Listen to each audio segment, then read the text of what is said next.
ان النفس لامارۃ بالسوء، یہ نفس ہے جو انسان کو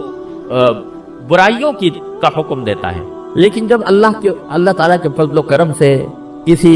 نیک بندے کی صحبت سے، کچھ وعظ و نصیحت سے، جب بندہ نفس امارہ کو سمجھ لیتا ہے کہ یہ مجھے تباہی کے راستے پر لے جا رہا ہے، بربادی کے راستے پر لے جا رہا ہے، تو اب اس کے اندر ایک خود وہی نفس جو اس کو برائی کی طرف آمادہ کر رہا تھا، اس کے اندر ایک تبدیلی یہ پیدا ہوتی ہے کہ پہلے تو برائی کرتا تھا اور کان پر جوں بھی نہیں رنگتی تھی. حدیث میں آتا ہے کہ جب اللہ بچائے انسان نفس امارہ کا غلام بن جاتا ہے، تو اگر اس کو کبھی خیال آئے بھی کہ یہ گناہ کا کام ہے، اول تو خیال آتا نہیں، اگر آئے بھی تو اس طرح اڑا دیتا ہے اس کو جیسے ناک پر سے مکھی اڑا دی. اس کا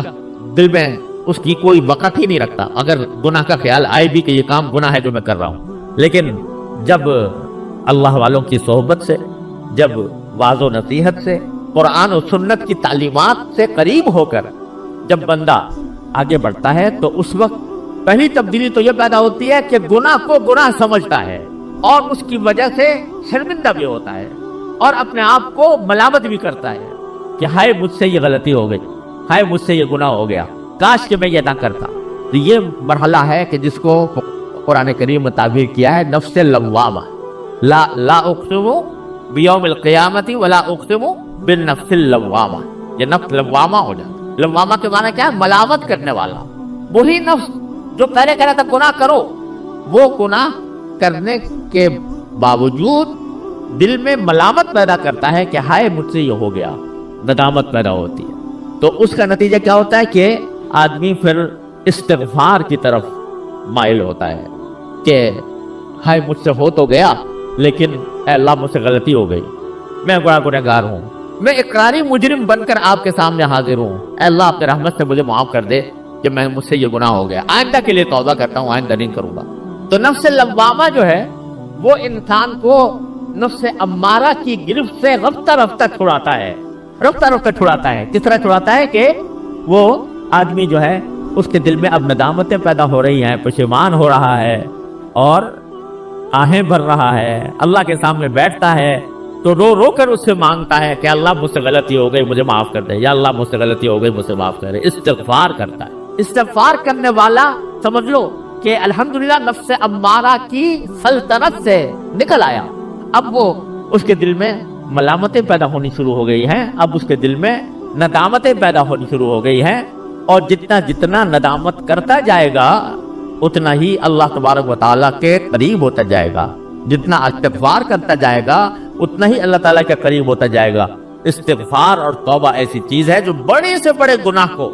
پانی سے دھو دیتی ہے. اس واسطے نفس لوامہ ہے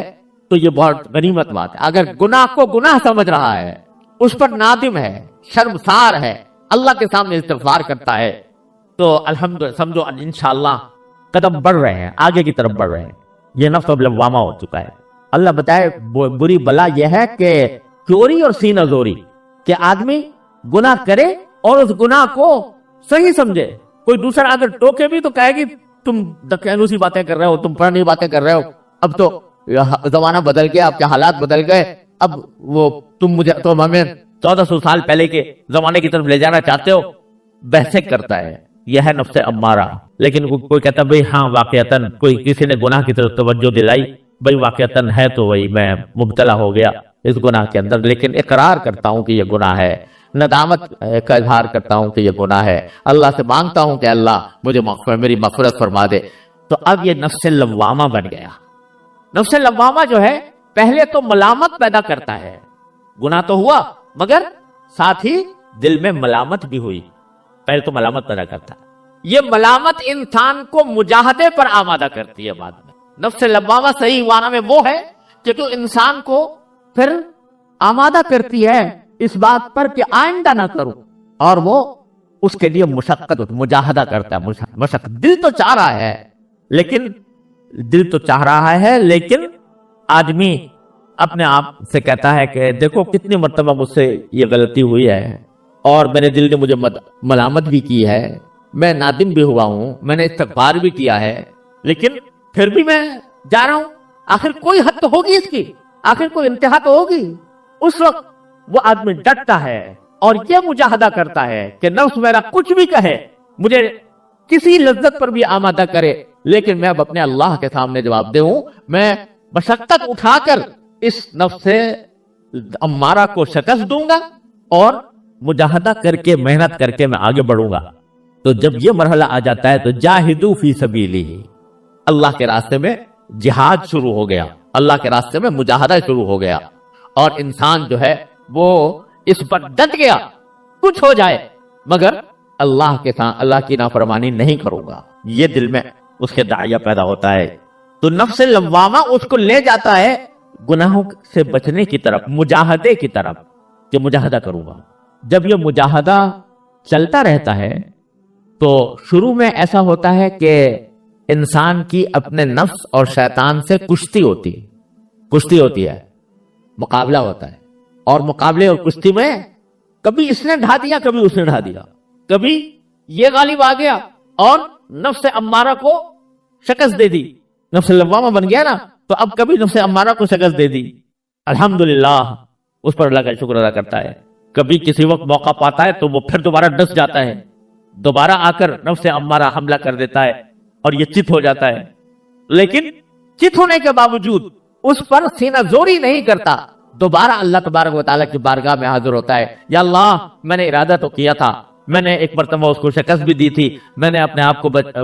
مجاہدہ کرنے پر آمادہ بھی کیا تھا، لیکن پھر میں مبتلا ہو گیا اپنے نفس کے، یا اللہ مجھے معاف کر دے، یا اللہ مجھے معاف کر دے۔ تو کیا ہوتا ہے کہ جب استغفار کثرت سے کرتا رہتا ہے بندہ، استغفار کثرت سے کرتا رہتا ہے اور مجاہدہ کرتا رہتا ہے اور کوشش کرتا رہتا ہے، تو ایک وقت ایسا آ جاتا ہے، اور ضرور آ جاتا ہے کہ اب یہ نفس مطمئنہ بن جاتا ہے، نفس مطمئنہ، یا ایتھا النفس المطمئنہ ارجعی الی ربک راضیۃ مرضیہ۔ نفس مطمئنہ بننے کے کیا معنی؟ کہ اب اس میں خواہشیں ہی اچھی پیدا ہوتی ہیں، اب اس میں وہ خواہشیں جو پرانی ہوا کرتی تھی، گناہوں کی خواہش اور معصیتوں کی خواہش، وہ خواہشیں دب جاتی ہیں، یہ سمجھ لو فنا نہیں ہوتی لیکن دھیمی پڑ جاتی ہیں، ہلکی پڑ جاتی ہیں، اور دھیمی ہلکی پڑ جانے کے نتیجے میں جو اچھی خواہشات ہیں وہ ابھر کر آتی ہیں، اور اس کا نتیجہ یہ ہوتا ہے کہ آدمی بڑا اطمینان کی زندگی گزارتا ہے، الحمدللہ میں اپنے رب کے آگے سرخ روح ہوں گا انشاءاللہ۔ یہ نفس مطمئنہ ہے، آخر میں جا کر نتیجہ یہ نکلتا ہے، شروع ہوا تھا نفس امارہ سے اور انتہا ہوئی آ کر نفس مطمئنہ پر، لیکن کس طرح ہوئی؟ مجاہدے سے ہوئی، کوشش کر کے ہوئی، ہاتھ پہ ہاتھ دھر کے بیٹھ جائے آدمی اور یہ چاہے کہ میں چھلانگ لگا کر نفس مطمئنہ پیدا کر لوں، یہ نہیں ہو سکتا، ان مدارج سے گزرنا پڑے گا، ان مدارج سے گزرنے کے لیے مجاہدہ کرنا پڑے گا، اپنے آپ کو تیار کرنا پڑے گا، مشقتیں اٹھانی پڑیں گی، اور اس میں اگر دل ٹوٹتا ہے تو ٹوٹے، آرزویں برباد ہوتی ہیں تو ہوں، تمنائیں پامال ہوتی ہیں تو ہوا کریں، لیکن میں اپنے اللہ کو راضی کرنے کے لیے تیار ہوں۔ تو یہ سارے مدارج ہیں جن سے انسان گزرتا ہے تو اس کو نفس مطمئنہ حاصل ہو جاتا ہے، اور قرآن کریم کہتا ہے کہ جب نفس مطمئنہ حاصل ہو جاتا ہے اور اس انسان کا انتقال ہوتا ہے، جب اس کو موت آتی ہے، تو یہ کہا جاتا ہے کہ یا ایتھا النفس المطمئنہ ارجعی الی ربک راضیۃ مرضیہ، یہ آواز آتی ہے باقاعدہ، یہ اعلان ہوتا ہے کہ اے نفس مطمئنہ اب اپنے پروردگار کی طرف لوٹ جا، ایسی طرح لوٹ جا کہ راضیۃ مرضیہ، تو اللہ سے راضی اور اللہ تجھ سے راضی، فادخلی فی عبادی وادخلی جنتی، اب میرے بندوں میں داخل ہو جا، اب میری جنت میں داخل ہو۔ تو یہ سارا کچھ جو ہوتا ہے نا بھائی، یہ مجاہدے سے ہوتا ہے۔ مجاہدہ کیا ہے؟ کہ نفس کی خواہشات کی خلاف ورزی کرے انسان اور اپنے آپ کو روکے، گناہ سے روکے۔ جب گناہ کا تقاضا پیدا ہو تو اس سے چاہے کتنا ہی دل مچل رہا ہو، لیکن آدمی زبردستی کر کے اس سے اپنے آپ کو روکے، اور اگر کبھی پھسل جائے تو فوراً اللہ تبارک و تعالیٰ کی بارگاہ میں حاضر ہو کر استغفار کرے، توبہ کرے، غلطی پر اصرار نہ کرے۔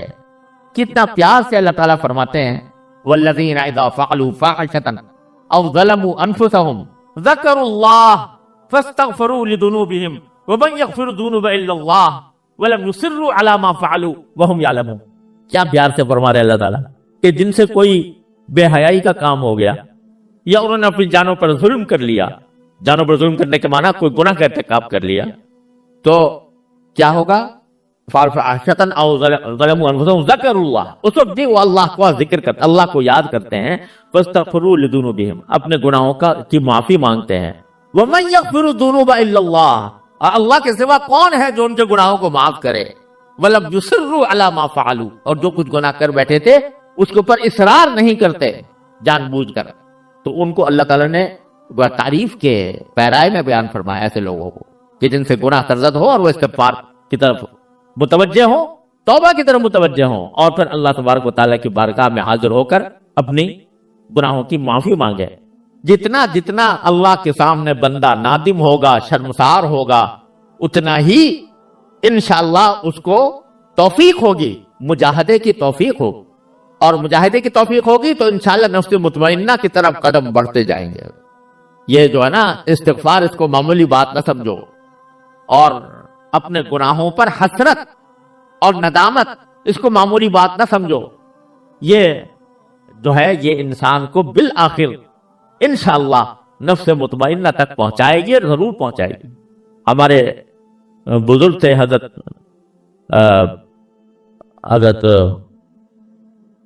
بابا نجم آستن صاحب رحمۃ اللہ علیہ، جو ہمارے ایک کلیم صاحب ہیں، ان کے گھر میں رہتے تھے، اور انہوں نے انہی کی آغوش میں پرورش پائی، تو اللہ تبارک و تعالیٰ نے ان کو حضرت حکیم الامت قدس اللہ تعالیٰ سرہ کی صحبت عطا فرمائی تھی، اور ان کے خلیفہ بھی تھے۔ بظاہر تو جدید تعلیم یافتہ تھے، کوئی باقاعدہ درس نظامی پڑھے ہوئے نہیں تھے، لیکن اللہ تعالیٰ نے حضرت حکیم الامت کی صحبت نصیب فرمائی تو اللہ تعالیٰ نے ان کو خلافت بھی عطا فرمائی۔ شاعر بھی بہت اچھے تھے، ان کا ایک شعر مجھے بہت ہی یاد آتا ہے اور بڑا اچھا لگتا ہے۔ وہ فرماتے ہیں کہ دولتیں مل گئی ہے آہوں کی، دولتیں مل گئی ہے آہوں کی، ایسی تیسی میرے گناہوں کی۔ یعنی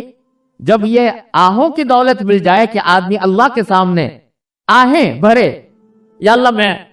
مبتلا ہو گیا ہوں، آہیں بھرے، تو اس آہیں بھرنے کے نتیجے میں کیا ہوتا ہے کہ وہ گناہوں کی جو ظلمت ہے اس کو اللہ تعالیٰ رفتہ رفتہ کر کے دور کر دیں گے۔ تو دولتیں مل گئی ہے آہوں کی، ایسی تیسی میرے گناہوں کی، یعنی اب گناہ جو ہے میرا کچھ بگاڑ نہیں سکتا، کیونکہ مجھے استغفار کی دولت مل گئی، توبہ کی دولت مل گئی اللہ تبارک و تعالیٰ کی بارگاہ میں۔ تو اس کو معمولی نہ سمجھو، جب کبھی کوئی غلطی ہو جائے تو اس غلطی کو صحیح کرنے کے لیے کوئی تعویلیں نہ کرو، یہ نہ کہو کہ بھئی ہم تو ایسے ہی ماحول میں پیدا ہوئے ہیں، یہاں پر چاروں طرف گناہوں کی ظلمت پھیلی ہوئی ہے، تو کیا کریں، ہم تو دنیا جس طرف جا رہی ہے، ساری دنیا اس طرف جا رہی ہے، تو میں بھی جا رہا ہوں، تو کیا ہے، ارے بھائی ساری دنیا جہنم کی طرف جا رہی ہے تو تم بھی وہ جہنم کی طرف چل پڑو۔ یہ جو باتیں ہیں، اس کے بجائے دل میں ندامت پیدا کر کے اللہ تعالیٰ کی بارگاہ میں استغفار کرتے رہو۔ لیکن یہ سب کیسے ہوگا؟ یہ ہوگا مجاہدے سے، مشقت اٹھانے سے۔ دل نہیں چاہ رہا کسی کام کو مگر زبردستی کرنی ہے، دل نہیں چاہ رہا کسی گناہ سے بچنے کو مگر دل کو آمادہ کرنا ہے کہ گناہ سے بچے، یہ زبردستی کرنی پڑتی ہے اپنے نفس کے اوپر۔